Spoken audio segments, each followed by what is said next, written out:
The arrival. The hegemony warship Invincible Dominion emerged from the quantum fold at the edge of the Sol system, its massive form casting a shadow across the void. The vessel, nearly 20 kilometers in length, represented the pinnacle of Xeraxian engineering, a race that had conquered 57 worlds and subjugated hundreds of species across 3 spiral arms of the galaxy. Fleet Commander Ezroth stood on the command bridge, his 4 secondary eyes scanning multiple holographic displays, while his primary eyes remained fixed on the blue-green world that was their target. His exoskeletal frame, reinforced with ceremonial graphene plating that commemorated his many successful conquests, clicked softly as he shifted his weight. Analysis of the target world, he commanded, his voice translating through the ship's systems into a harmonious series of tones that conveyed authority and expectation. Science Director Kella moved forward, her more slender form gliding across the bridge. Unlike the commander, her exoskeleton shimmered with bioluminescent patterns that indicated her scholarly caste. The inhabitants call it Earth, Commander. Population approximately 8 billion. Technology level. Modest but rapidly developing. They've achieved nuclear capabilities and rudimentary space travel limited to their own moon, and automated probes to nearby planets. No evidence of quantum fold technology, particle shields, or gravitational manipulation. Primitive. Ezroth concluded with a sound that approximated satisfaction. Military capabilities. Nuclear weapons, conventional armies, and naval forces. Their space presence consists only of satellites and a small orbital station. No defensive platforms detected. Their most advanced weapon systems are still chemical-propelled projectiles and primitive directed energy. Tactical Director Vosh approach, presenting a detailed projection of Earth's geopolitical divisions. They're fractured, Commander. Nearly 200 separate nation-states with competing interests. Many are in active conflict or cold hostility with one another. A predatory gleam reflected in Ezroth's compound eyes. Perfect. The standard approach, then. Initiate first contact protocols and prepare the diplomatic vessel. I will lead the contact team myself. As the Invincible Dominion moved silently through the outer solar system, a dozen scout ships detached from the carrier to gather detailed intelligence before formal contact. Unknown to the Xeraxians, 300 meters beneath the Ural Mountains, Strategic Director Maya Patel watched the approaching alien fleet on a quantum-entangled display that showed real-time positions without emitting detectable signals. Around her, the Global Defense Initiative Command Center operated with precise efficiency. Hundreds of specialists monitoring data streams at holographic workstations. Status report, she ordered calmly. General Alejandro Reyes, head of Earth's Unified Defense Command, stepped forward. His expression remained neutral, but a hint of anticipation gleamed in his eyes. The Xeraxian fleet is proceeding exactly as our predictive models anticipated, Director. Their scout ships are deploying in standard search patterns. Our quantum masking systems are functioning perfectly. They're seeing exactly what we want them to see. Patel nodded. 67 years ago, humanity had detected the first definitive evidence of alien civilizations through quantum distortion signatures. Rather than announcing this discovery publicly, world governments had made the unprecedented decision to prepare in secret while maintaining the appearance of slow technological progress and political division.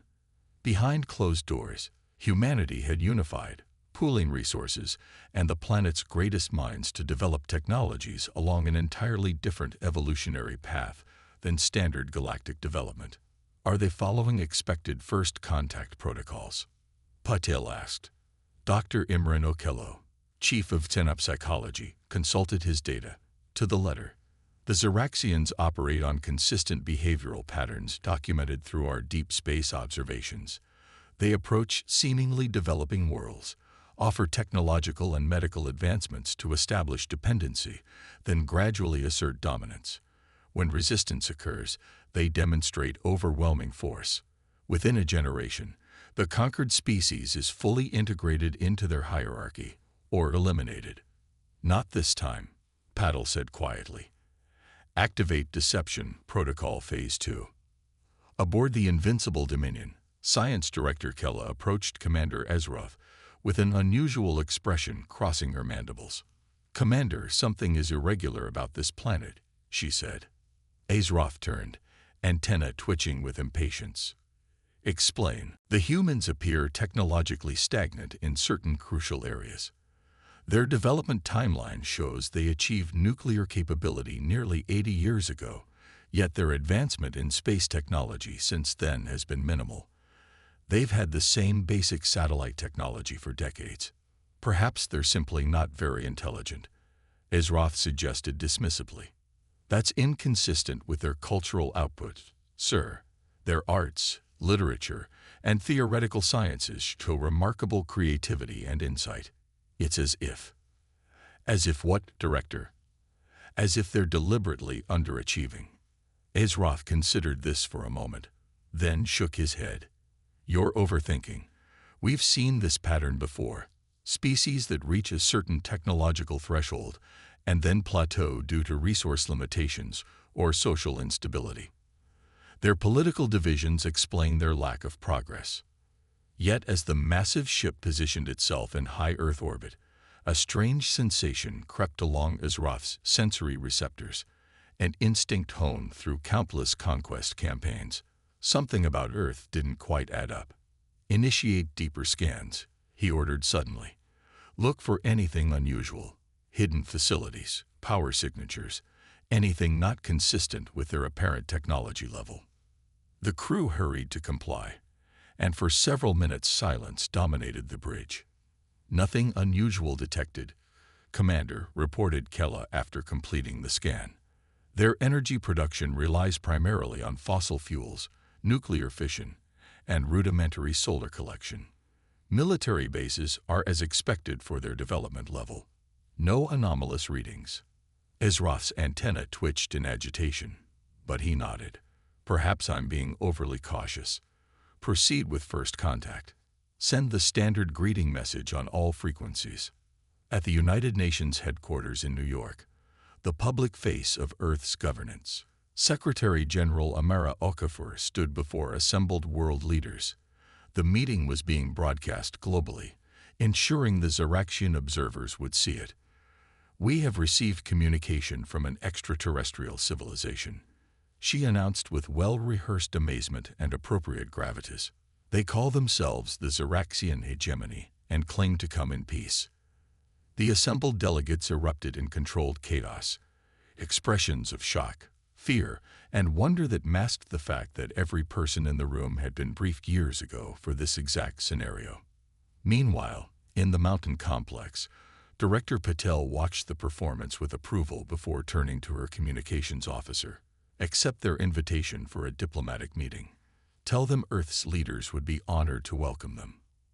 On a separate screen, she observed the Zeraxian diplomatic shuttle departing from the mothership. Phase 3 of the Deception Protocol was about to begin.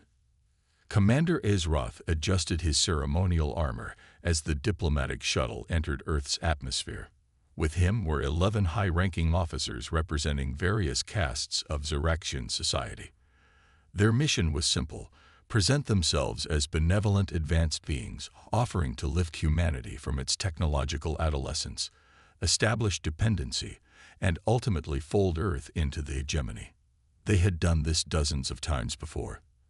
The script rarely needed revision. The shuttle descended toward Washington, D.C., where Earth's leaders had agreed to meet. As they approached, Ezroth observed the primitive human buildings with disdain.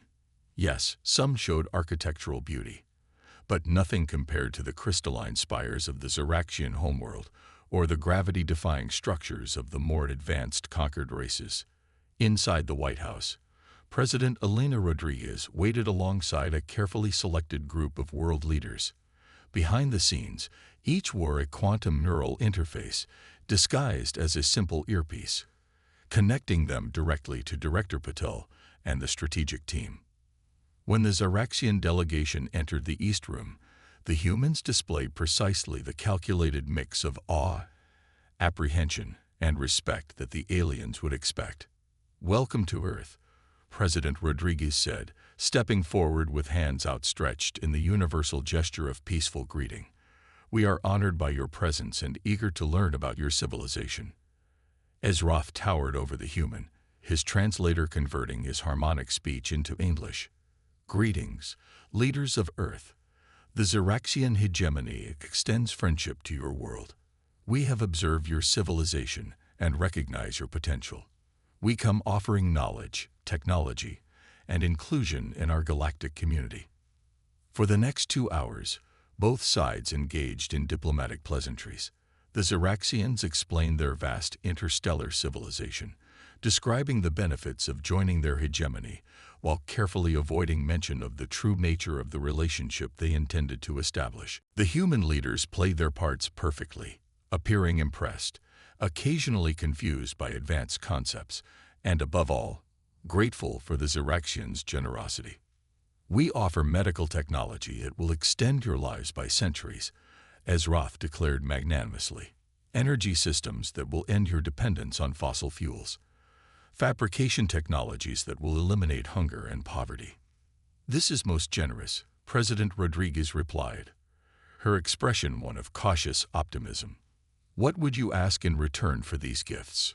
Ezroth's mandibles clicked in what passed for a Xeraxian smile. "We ask only for partnership, some resources from your world, cultural exchange, and permission to establish several small bases on your planet to facilitate our cooperation." Several human leaders exchanged glances, exactly as they had rehearsed. "We would need time to consider such an arrangement," the Chinese premier stated. "Of course," Ezroth replied smoothly. "Take all the time you need. Perhaps a demonstration of our good faith would help. We could cure one of your most devastating diseases as a gesture of friendship." "That would be remarkable," Rodriguez agreed. As the meeting concluded, the Xeraxians returned to their shuttle, confident in another successful first contact. But as they rose through Earth's atmosphere, Science Director Kella approached Ezroth privately. "Commander, during the meeting, I detected something unusual. The neural activity patterns of the human leaders were inconsistent with their expressed emotions." "Explain." "They appeared outwardly impressed and somewhat intimidated, but their actual neural signatures indicated something closer to amused patience." Ezroth's antenna straightened in alarm. "Could they be more advanced than they appear?" "I cannot say with certainty, but I recommend caution." In the mountain complex, Director Patel and her team reviewed the meeting recordings. They followed the standard conquest protocol exactly, Dr. Okello confirmed, offering advanced technology with minimal immediate requests, while setting the stage for gradual control. "They suspect nothing?" General Rice asked. "Their science director seemed suspicious of the neural readings," Patel replied. "But they have no concrete evidence of deception. Prepare for Phase 4. Let's show them just enough to make them curious, but not enough to trigger defensive protocols." And so the chess game between two species began, one believing they were the masters, the other allowing them to believe it. For now. The revelation. 3 days after first contact, Commander Ezroth stood on the observation deck of the Invincible Dominion, staring down at the blue-green planet with growing unease. Something was wrong. The preliminary reports from their scout teams exploring Earth's major cities described exactly what they expected to find: a technologically limited species in awe of Xeraxian advancements. Yet the commander couldn't shake the sensation that they were missing something crucial. "Commander," Tactical Director Vosh's voice interrupted his thoughts. "Our analysis team has completed the review of human scientific publications. And it's peculiar. Their theoretical understanding of quantum mechanics and gravitational manipulation far exceeds their practical implementation. It's as if they understand the principles of advanced technology, but haven't applied them." Ezroth's exoskeleton creaked as he turned. "That is unusual. Typically, species develop theory and application in tandem." "There's more, Commander. We've detected unusual energy fluctuations from several locations around the planet, momentary spikes that don't match their known power infrastructure." Ezroth's secondary eyes narrowed. Why wasn't this reported immediately? The fluctuations are extremely brief and utilize an energy pattern our systems weren't programmed to recognize. We only discovered them when recalibrating our sensors. A sense of growing alarm spread through Azroth's neural network. Prepare my shuttle. I want to see these locations myself. In the GDI mountain complex, alarms flashed silently across holographic displays. They've detected the quantum pulse tests, reported Lieutenant Commander Sophia Chen, head of technological countermeasures. Their sensors are now focused on our facility entrances. Director Paddle exchanged glances with General Reyes. They were bound to notice eventually. Have they changed their orbital posture? No, Director. Their battleships maintain standard positions, but they've launched additional scout vessels. One appears to be heading toward our Montana facility. Good, Patel nodded. It's time we allowed them a glimpse behind the curtain. Activate protocol revelation. Throughout 7 hidden facilities across the planet, massive underground doors began to open, revealing just enough for the Zeraxian sensors to detect. Aboard his shuttle, Commander Azroth received urgent communications from the mothership. Commander, we're detecting massive structures emerging from beneath the surface at multiple locations. Energy readings are impossible. The shuttle altered course toward the nearest site in Montana. As they approached, what appeared to be an ordinary mountain range split open, revealing a vast complex housing technology that made Azroth's circulatory fluid run cold. Quantum particle accelerators, gravitational manipulation arrays, and most disturbing of all, what unmistakably appeared to be advanced defensive systems aimed skyward. Return to the Dominion immediately, Azroth ordered. Activate combat protocols. The shuttle accelerated upward, breaking atmosphere in minutes. As it approached the mothership, Azroth witnessed his fleet repositioning into defensive formation. Status report, he demanded upon reaching the bridge. Science Director Kella's voice trembled slightly. The humans have revealed technological capabilities far beyond their apparent development stage. We're detecting quantum shielding activating around their planet. Multiple advanced weapons platforms are emerging from oceanic and terrestrial hiding places. How is this possible? Azroth demanded. Our scans showed nothing. They appear to have developed technology along an entirely different path than the standard galactic evolution, Kella explained. They focused on quantum masking and deception systems rather than conventional advancement patterns. Tactical Director Vosh interrupted. Commander, we're being hailed from their orbital defense platforms that weren't there before. On the main view screen, Director Maya Patel's face appeared, calm and composed. Commander Azroth, I believe it's time for an honest conversation between our species. Azroth's mandibles clicked in barely controlled rage. You have deceived us. Your primitive appearance, it was all fabrication.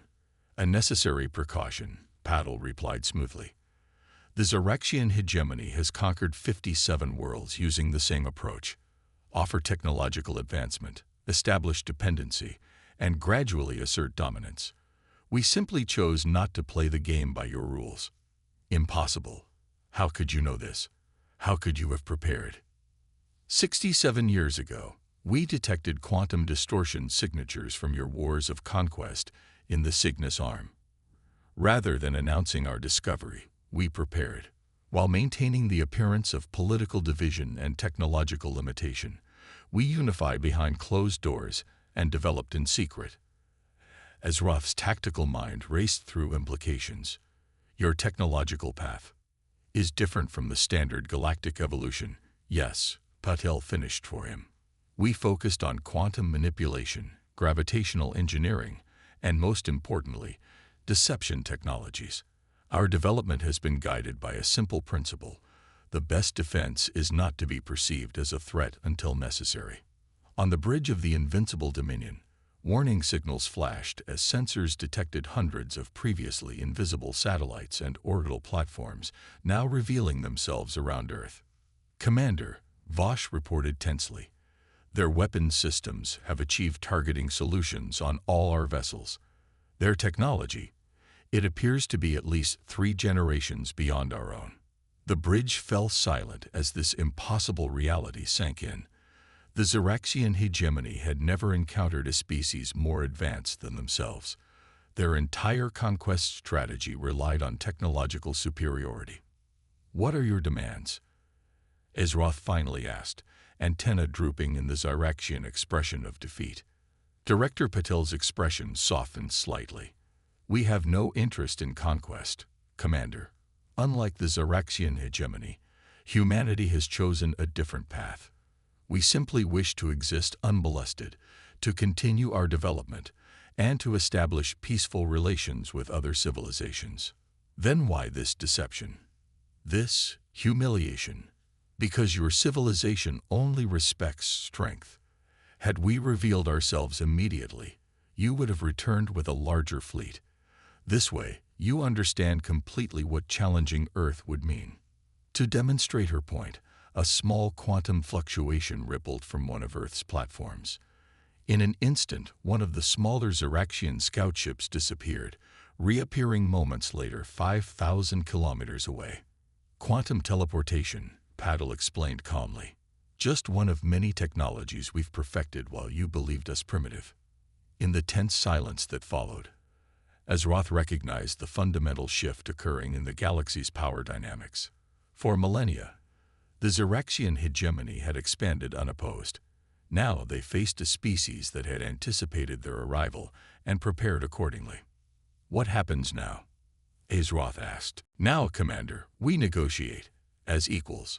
The Xeraxian hegemony will recognize Earth and her colonies as sovereign territory, never to be threatened or invaded. In return, we will share certain technologies that will benefit your people.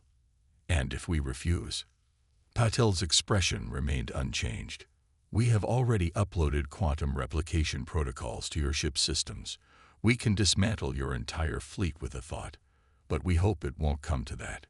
Humanity prefers cooperation to conflict." 12 hours later, in a proper diplomatic chamber rather than a staged meeting room, representatives from Earth and the Xeraxian hegemony signed the first Treaty of Sol, establishing boundaries, trade agreements, and mutual defense pacts. As Commander Azeroth prepared to return to Xeraxian space to deliver the treaty and the shocking news of humanity's true nature, he requested a private meeting with Director Patel.